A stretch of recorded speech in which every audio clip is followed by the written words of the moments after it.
अस्सलाम वालेकुम वरहमतुल्लाहि वबरकातुहू। जी नाज़रीन, आप देख रहे हैं इंडियन न्यूज़। मैं हूं आपका मेज़बान कारी उमर वक़ास। जी नाज़रीन, जैसा कि आप जानते हैं कि कोरोना वायरस की वजह से दुनिया के तमाम शोबों को बहुत सारी मुश्किलात का सामना है। जहां पर बहुत सारे मसाइल ने जन्म लिया, वहां पर माईशत को बहुत बड़ा दचका लगा।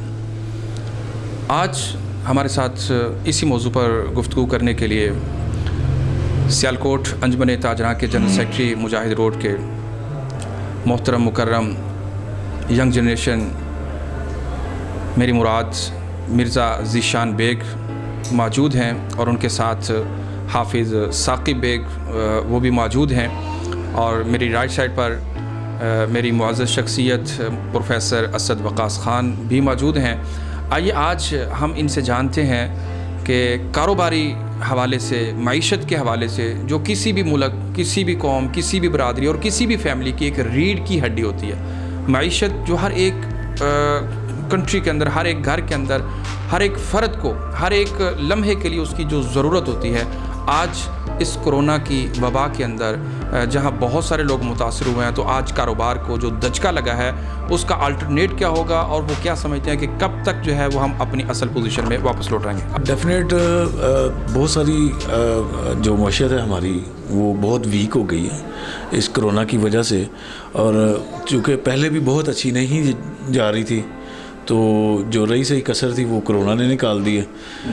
तो बहुत सारे जो छोटे तबकात के लोग, जो दुकानदार थे, जो कि मेरा भी वास्ता उन्हीं लोगों से है, और हम मिडिल क्लास लोगों के साथ ज़्यादातर बैठते हैं, और जो प्रॉब्लम्स उन लोगों को आई हैं वो मैंने इससे पहले कभी उनको नहीं देखी। ऑब्वियसली वो 2-3 महीने के लिए, क्योंकि हैंड टू माउथ लोग चलते हैं, जो उन्होंने दुकान का किराया देना है, घर का किराया देना है, बच्चों की फीसेस देनी है, बिजलियों के बिल देने हैं, एक्सपेंस तो उसी रूटीन के साथ चल रहे हैं। बल्कि जी आप जब घर रहते हैं तो आपके एक्सपेंस डबल होते हैं, बढ़ जाते हैं। और वैसे तो हमें अब इस मुश्किल वक़्त ने कनात करना सिखाया है, और हमें फजूल खर्ची से रोका है कि जैसे बहुत ज़्यादा हम इस तरह ज़िंदगी नहीं गुजारते थे, अब उसमें थोड़ा सा फ़र्क आया है। और मैं कुछ टाइम के हवाले से बात करना चाहूँगा कि जो टाइम अभी गवर्नमेंट ने हमें दिया है 7 बजे का, और सुबह 8 बजे से 7 बजे का, ये मैं कहता हूँ कि ये फॉर एवर यही टाइम होना चाहिए हमारे टाइम करने का, क्योंकि जब हम 12 बजे, 1 बजे, 11 बजे काम पे जाते हैं तो ये हमारी नाकामी का सबब भी यही टाइमिंग्स हैं। आप वफाकी और सूबाई बजट से मुतफिक हैं जो आज जो है वो पेश कर दिया गया? जी बिल्कुल मुतफिक नहीं हैं। उसमें किसी गरीब आदमी का कोई ख्याल नहीं रखा गया, और मैं जो सबसे ज़रूरी समझता हूँ कि जो तालीम हमारे मुल्क की जो बहुत अहम ज़रूरत है, उसके हम 2% भी उस पर काम नहीं कर रहे, तो उसके लिए भी बजट नहीं रखा गया, और फ़नकारों पे का बजट बढ़ा दिया गया है थोड़ी सी ज़्यादती तालीम के हवाले से, क्योंकि हमने इमरान खान साहब से कोई 8-9 साल एक जैसी तालीम का मेयार का सुना था, जो कि अभी तक उन्होंने उस पर 1% भी काम नहीं किया। आप सिर्फ तालीम पे समझते हैं, या कि पाकिस्तान के जो इलेक्शन कैंपेन थी इनकी, उनका ये था नारा कि 2 पाकिस्तान एक पाकिस्तान, आप क्या समझते हैं कि दिगर जो तबकात हैं या शोबाजात हैं उसके अंदर एक पाकिस्तान हो गया, या कि अभी नहीं जी एक पाकिस्तान कहाँ हुआ है? मतलब वो पुराना पाकिस्तान से अगर इनको कंपेयर किया जाए, कंपेयर टू, तो ये अभी मैं कहता हूँ कि इस मामले में थोड़े से किडी माइंड रखते हैं कि सिर्फ कहने के हद तक इन्होंने सब कुछ बोला है, इन्होंने इम्प्लीमेंट बिल्कुल नहीं किया। और इन्होंने जो भी हमारे साथ वादे किए थे, जो भी अवाम के साथ वादे किए थे, उनमें से मुझे कोई भी पूरा होता हुआ नज़र नहीं आया। इन्होंने अपने हर मामले में, हर काम में यू टर्न्स लिए हैं, और ये आपके सामने हालात जैसे भी हैं। सर आपने वोट किसको दिया था? ये पर्सनल होता है कि इसको गवर्नमेंट सिलेक्टेड है, इसको कहते हैं सिलेक्टेड गवर्नमेंट है, इलेक्टेड गवर्नमेंट है। ये ऑब्वियसली एक अपना सिलेक्टेड गवर्नमेंट है, इलेक्टेड नहीं है। तो ये चीज़ें अभी आपके सामने चंद दिनों में आ जाएंगी कि ये कैसे इलेक्ट हुई है। तो अगर इलेक्टेड हैं तो फिर आर्मी तो अपना रोल आपके ख्याल से प्ले कर रही है? देखें आर्मी के आर्मी एक ऐसी है कि उसके बगैर आप कोई भी इमरजेंसी सूरत हाल को नहीं देख सकते। तो जब आपके मुल्क के इस तरह के हुक्मरान होंगे तो फिर वो आर्मी को इंटरफेयर करना पड़ेगा। आप क्या समझते हैं कि खान साहब की नाकामी की वजह एक्सपीरियंस का ना होना है, जज्बाती होना है, जोशीला होना है, या क्या है?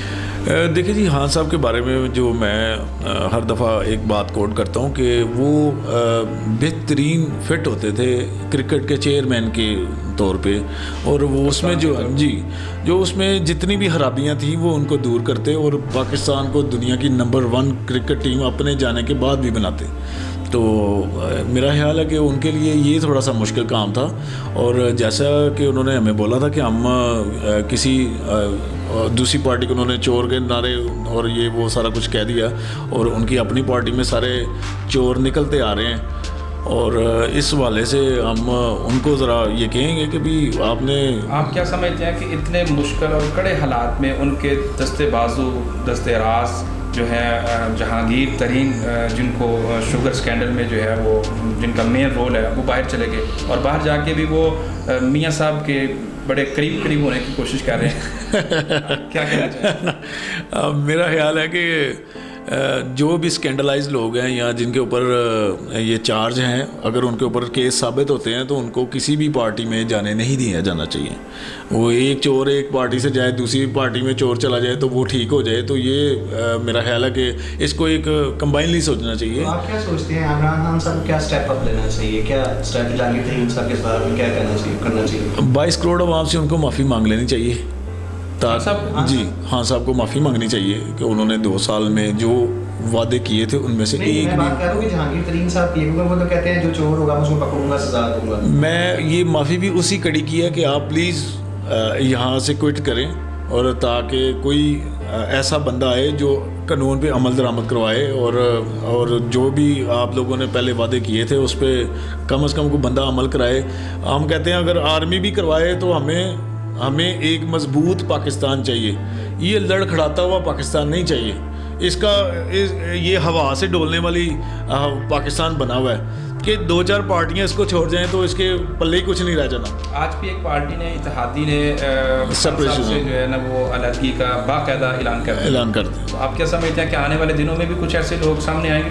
जी, अब हवा चल पड़ी है तो ऐसा ही होता है। ये मैंने पाकिस्तान की तारीख में जितनी भी सियासत पीछे स्टडी की है वो ऐसे ही है, जब एक पार्टी छोड़ती है तो फिर वो पत्ते झड़ने शुरू हो जाते हैं। हाँ जी, टाइम मुझे लग रहा है थोड़ा रह गया। अच्छा, आज के हवाले से मैं आपसे आखिरी क्वेश्चन, मुझे लग रहा है कि आपकी कुछ वाबस्तगियाँ जो हैं वो पाकिस्तान मुस्लिम लीग नून से हैं। तो कुछ दिनों कबल मोहतरम मियां नवाज शरीफ की कुछ जो तस्वीर है वो वायरल हुई हैं, वो कोई मैसेज है वायरल हुई हैं या की गई हैं?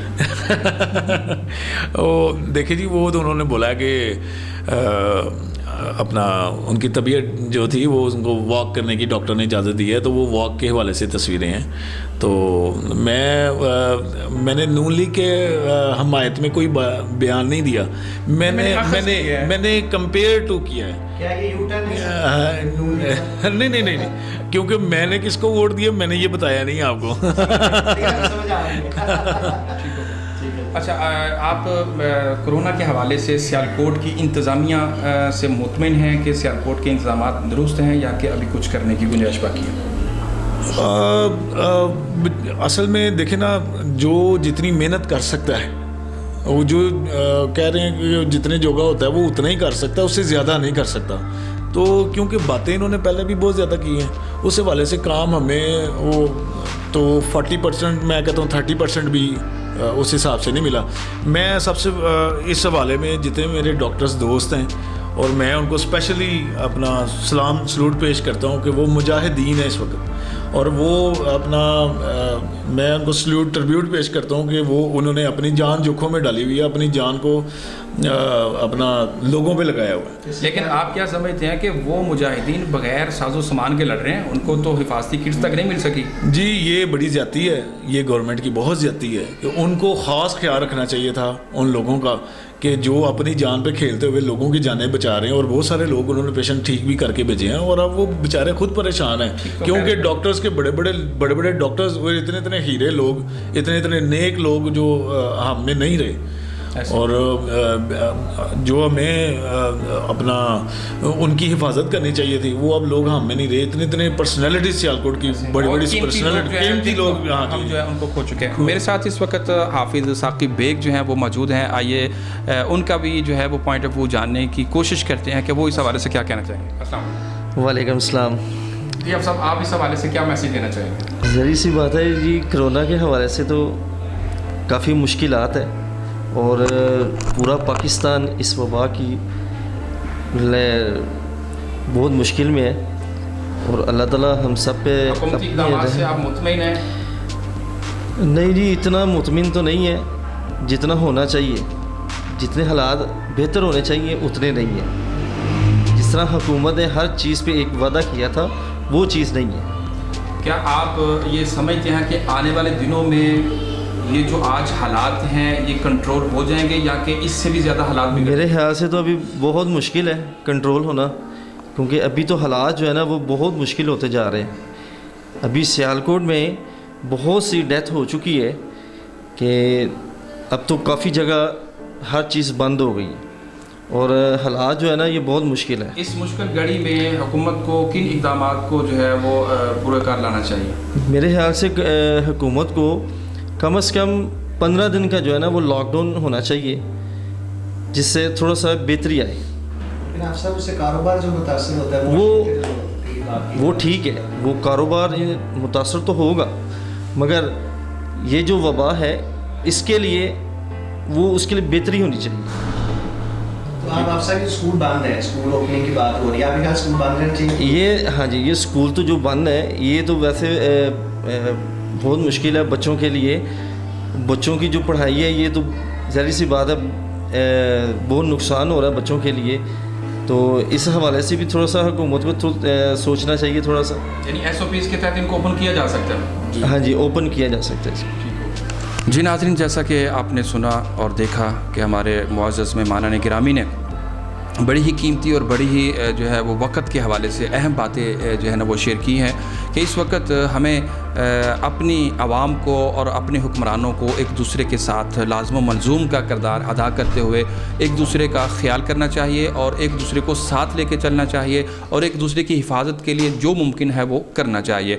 जहाँ तक कारोबार का ताल्लुक़ है तो मिर्ज़ा साहब का ये कहना है कि आज हमें अपने जो गवर्नमेंट ने हमें SOPs के साथ टाइम टेबल जो दिया है उसके तहत ही हमें जो है वो फॉर आवर जो है उसको चलाना चाहिए, ताकि जो एक रूटीन जो बन रही है उसको हम बेहतर तरीके से लेके जो है ना वो चल सके। और हुकूमत के ऊपर उन्होंने कड़ी तनकीद जो है ना वो मीठे मीठे लफ्ज़ों में अंदाज में जो है वो की है कि आज खान साहब को अपने वादे याद रखने चाहिए, हर बात पे यू टर्न नहीं लेना चाहिए, आवाम की बेहतरी के लिए अपने आप को आवाम की अदालत में पेश करना चाहिए। और वो जिस तरह एक बेहतरीन कप्तान थे, आज उनको अगर बेहतरीन वो वज़ीर आज़म नहीं बन सके तो दोबारा अपने ही शोबे को उनको ज्वाइन करना चाहिए और किसी और को मौका देना चाहिए जो पाकिस्तान के लिए, पाकिस्तानी अवाम के लिए बेहतरीन अपना रोल जो है वो प्ले कर सके। इंशाल्लाह नए प्रोग्राम के साथ, नए मेहमान के साथ आपसे जल्द होगी मुलाकात। उस वक्त तक के लिए मुझे अपने कैमरामैन उस्मान अली के साथ दीजिए इजाज़त। देखते रहिए इंडियन न्यूज़। अल्लाह हाफ़िज़।